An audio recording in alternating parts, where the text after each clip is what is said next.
SSC 26 পরীক্ষার্থী, তোমাদেরকে ব্যবহারিক জ্যামিতি থেকে কয়েকটা সংক্ষিপ্ত প্রশ্ন বলে দিব। এই সংক্ষিপ্ত প্রশ্নগুলো কিন্তু তোমার এসএসসি বোর্ড পরীক্ষায় গিয়ে তুমি কমন পাবা। তো আমি ভিডিও শেষে বলে দিব।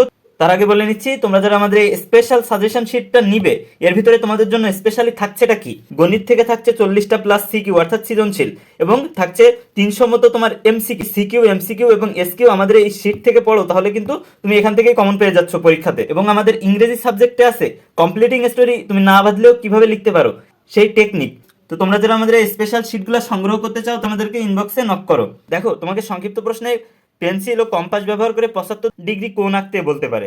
এরপরে কি কি উৎপাদ্য জানা থাকলে সমকোণী ত্রিভুজ আঁকা যায় তা বলতে পারে। এরপরে একটি ত্রিভুজের 3টি বাহুর দৈর্ঘ্য দেওয়া থাকতে পারে এবং ত্রিভুজটি অঙ্কন করতে বলা হতে পারে। এটা কিন্তু সব থেকে গুরুত্বপূর্ণ, ঠিক আছে। এরপরে 3.5 সেন্টিমিটার দৈর্ঘ্য বিশিষ্ট একটি সমবাহু ত্রিভুজ অঙ্কন করতে বলতে পারে। এরপর কি বলতে পারে, ত্রিভুজের 2টি বাহু ও এদের একটি বিপরীত কোণ দেওয়া আছে, ত্রিভুজটি আঁকতে বলতে পারে।